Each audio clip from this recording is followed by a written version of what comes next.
Aloha and welcome to our very first Aloha Thumbprint podcast. I'm Duckie and I'm so excited to be sitting here with my very first guest. It's only fitting that that would be my husband, my partner in everything, Ryno Irwin. Thank you for inviting me to be the first guest. Well, welcome to my podcast. Glad to be here. So, you know, you and I really are partners in everything, and I like to refer to us and what we do as a missional marriage. And through that, I think that there have been, some times of discovery, and that God has sort of made our path straight along that way. Can you go back for me in time about when we first embarked on our journey of working together? I was at Swept Away, you were at Hawaii Unified. Tell me about that time. Well, it happened pretty much after our daughter was born. We had the fortune, the blessing to have you stay home with our daughter for the first year. And I remember you got very stir crazy and were ready to get back to to professional life too. And so at the time, you had wound down your involvement in the wedding business that you started. And I was at this transitional point where I was looking for some added talent to the company to bring in marketing skills and PR. And everyone that I interviewed, I kept thinking to myself, I would much rather have my wife do this job. And I approached you with it, and obviously there was a little hesitation at first, but that was the beginning of what started as our partnership working together and being married. Yeah, and through that, I mean, so many things have transpired. Just looking back at, I think, what was it, maybe 2017, 2018, when I started with Hawaii Unified. And originally, one of the initiatives we had was called the HUGS program, right? That was when we would go out and partner with organizations and get into the community to just kind of pitch in and lend a hand. And through that, we ended up having the opportunity to get involved with the Makaha Learning Center. How did that come to be? Well, the HUG program was we created it for Hawaii Unified Giving.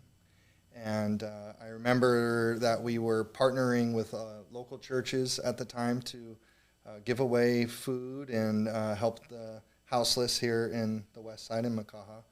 And I think what really kind of dawned on us, I remember my moment when we were giving out the plate lunches, and I looked next to one of the family's tents, and they just had piles of empty plate lunches. Tons of styrofoam. Yeah. And I just felt like, wow, this was a Band-Aid for today, but it's not making any transformational change, and that we needed to do something that would be generational and do something that would make a bigger impact than just this moment.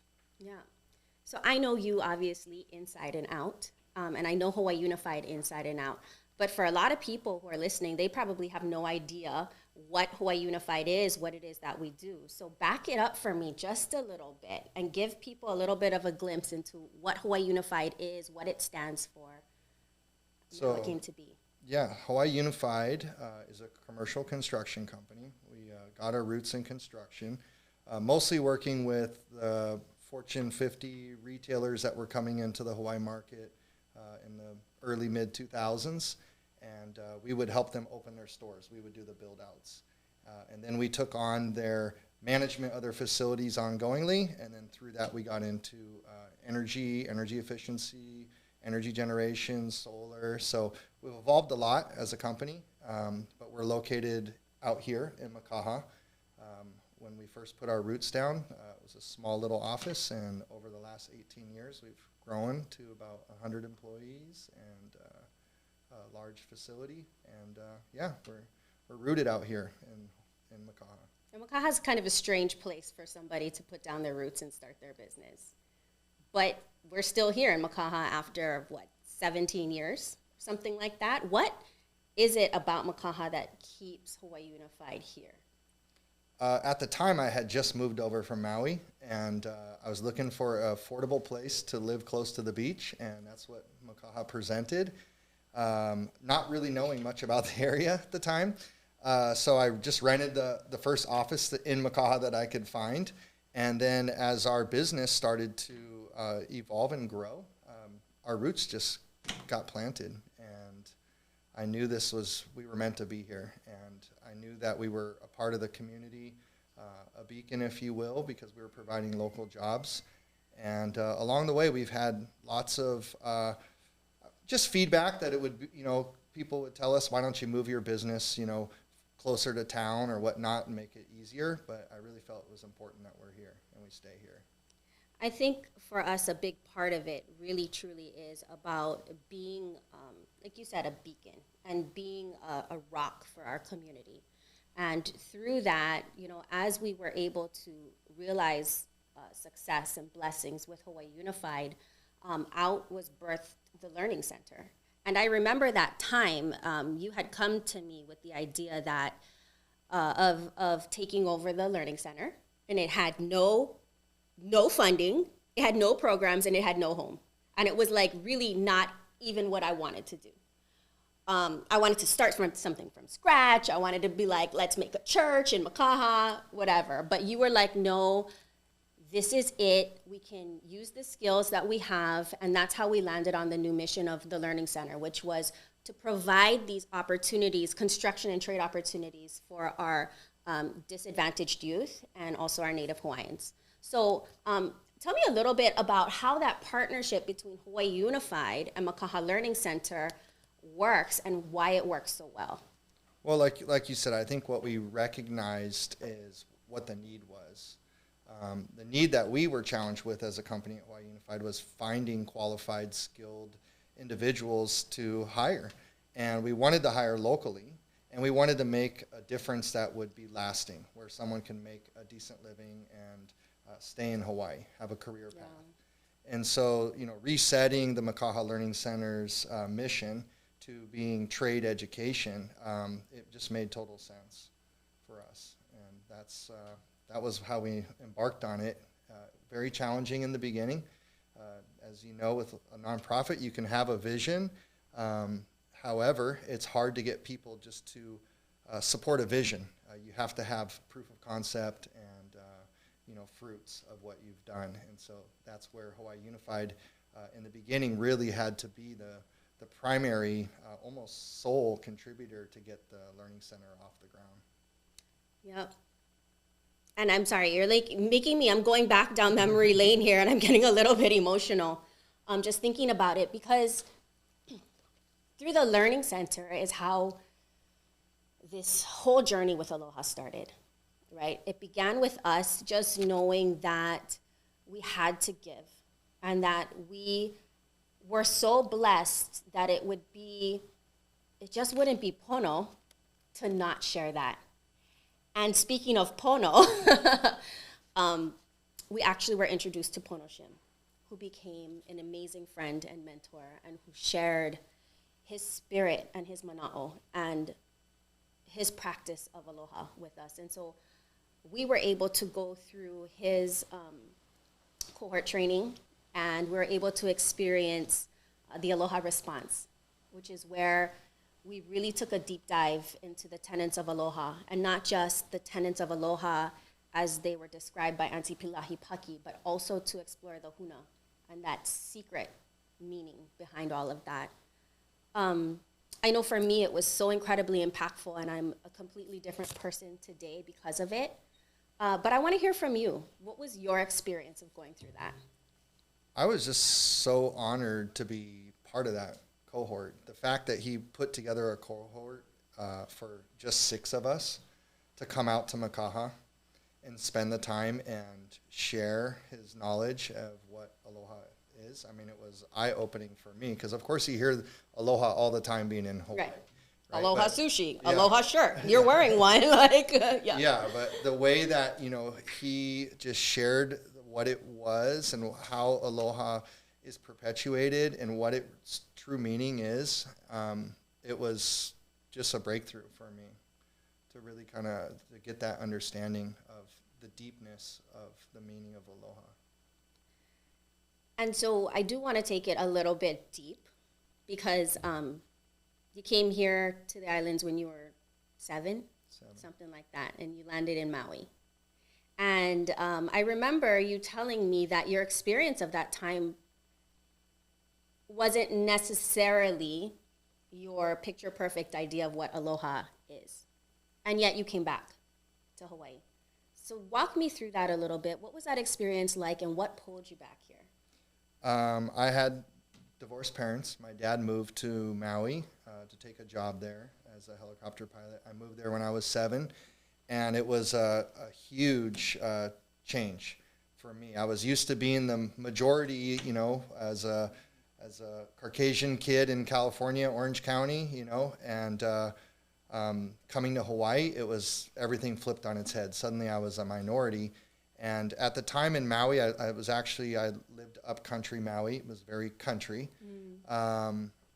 You know, the population in Maui was 20% Caucasian at the time, and 80% local. So by all accounts, I was very much a minority there, and I had a hard time in school. I really did. I got, you know, picked on and was called all types of variations of Hallie with other colorful words in front of it. However, you know, I just really learned a lot about, you know, what it's like to be bullied, actually.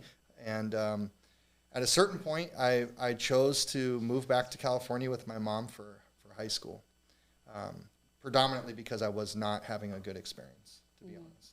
Yep. And then you came back. And then I came back. Was it because you knew I was here in Makaha? Not yet. Not yet. I came back because in high school in California, I was unfortunately going down some wrong paths in life, hanging around the wrong people. And I just got to this point where I knew that I needed to make a big change.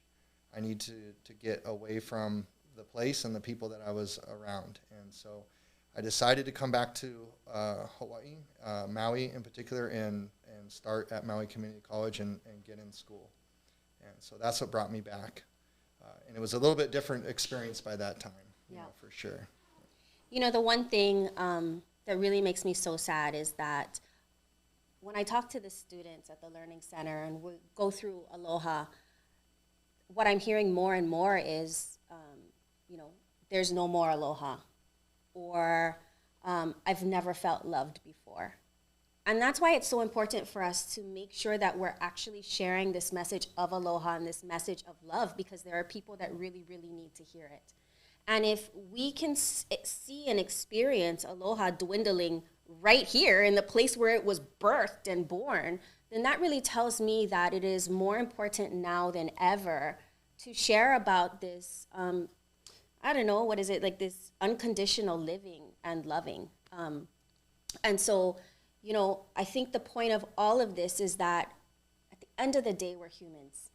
At the end of the day, we all want to belong. At the end of the day, we all want to feel fulfilled and like we have a purpose. And that's what I love so much about the path that we're on. Because prior to this, even though I grew up in Makaha my entire life, prior to Aloha, prior to the Learning Center, I had not really felt connected to my community. I absolutely loved it. It was gorgeous. I mean, like, hello, the beaches and stuff. But now, you know, I can walk through Pu'uhonua, Owainai, or houseless camp, and they know me. And people say, thank you for your aloha and thank you for the things that you're doing. And that's the one thing that I really, really would love for people to really catch a hold of, is that when you give aloha, it comes back. So I know that, you know, we've experienced this many, many times in our life. And I just want you to comment on that a little bit, about when you give, it comes back, and how that has personally affected us. I think, you know, since we really embarked on the Makaha Learning Center, was a lesson in giving. Because like I said, in the beginning, we as a company had to give the starter seed money to get it off the ground and to make programs. And, you know, there's some human nature where you want to hold back financially. However, through that experience of giving, like what we experienced in return, you could just see how God was working to continue to make an abundance of resources to continue to give. So not giving to receive, but receiving to give. And we've experienced it, through this journey so exceedingly that it just shows the power of giving and generosity. Not only does God bless you for what you're giving, but the blessing that you receive and seeing the joy in changing someone's life, and even if it's just this much, there's nothing that I can really compare that to, that feeling that you get that you're actually making a difference in their life to give them something that they're not used to receiving. That love. Well, like I said, you and I are partners in everything that we do, and I could not imagine being on this journey alone. And yet at the same time, we're unique and we're individuals, and that's where this Aloha Thumbprint comes in. It's just like you look at your thumbprint, and everybody has a unique set of markers. And when I think about the Aloha Thumbprint, I think about those ridges as being the ways that we give, the ways that we love. And so if you can, share with me somebody in your life who has made an impact on you. It could be the little things. It could be just something that you remember that maybe wasn't even significant. And if nothing comes to you, then tell me what your Aloha Thumbprint is. I mean, really, my earliest memory of just making a pendulum shift in my life has been my grandma. My mom had me young, and she spent a lot of time raising me or helping to raise me. In fact, my mom had two younger sisters, about 10 years younger, and they all called her mother, as they refer. So I called my grandma mother. And I just remember she had like this old jalopy car, and if I wanted to go anywhere with it as a kid, I could always ask mother to take me. However, like I had to endure her chain smoking cigarettes and riding in the car, and she would always have on some form of Christian preaching on the radio, and she'd always be preaching to me. And I think really one of the lessons that she really put in me was that with man, things can be impossible, but with God, all things are possible. And I really held on to that growing up, that no matter what, like I could feel like I couldn't accomplish things, but with God, I could. And that really just helped me. And, just knowing that with God's love, I can make things happen. But also it showed me, how to share that love with other people and make things possible for them that may not be, that may be impossible without it. So that was one big one. Another one would have to be you.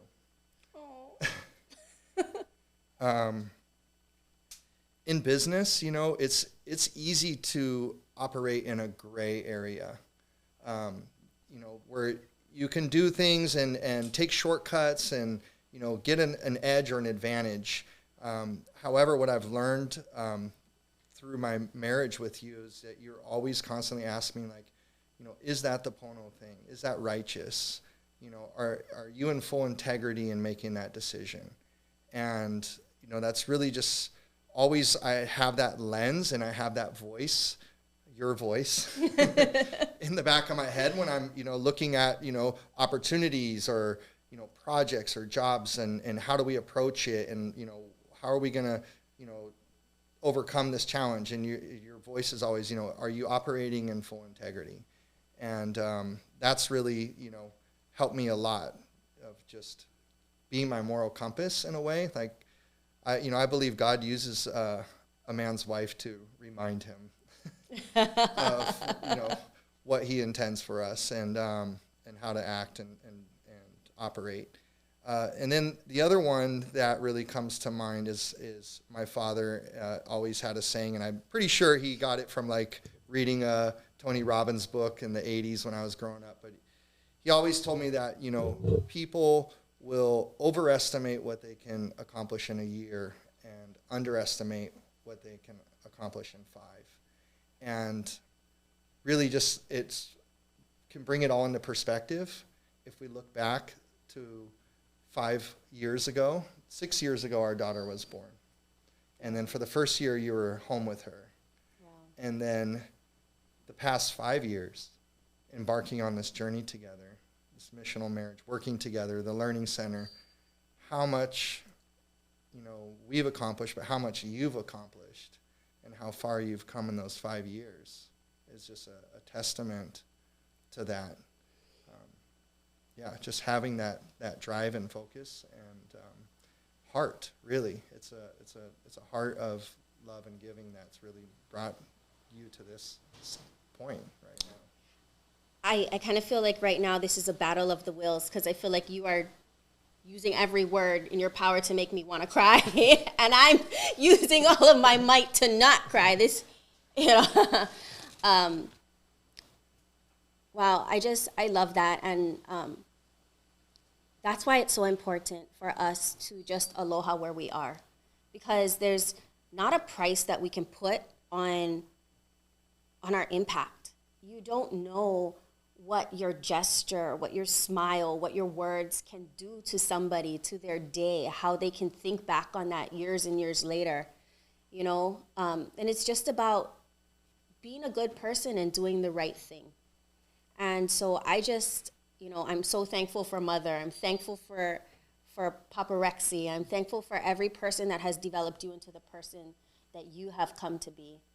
And I'm thankful to you as well, because we've talked about the last 5 years and how things have shifted dramatically, especially in this season right now when, there's the whole Mrs. Hawaii International thing. It's like being thrown into this washing machine. It's a whole new world. I've had to lean on you a lot, and in ways that has shifted for us. And I just want to thank you for being that support and just really seeing the vision and knowing that the reason we're here is bigger than just me, and it's bigger than just you, and what we can do together is incredible. So I think you've made an amazing first guest.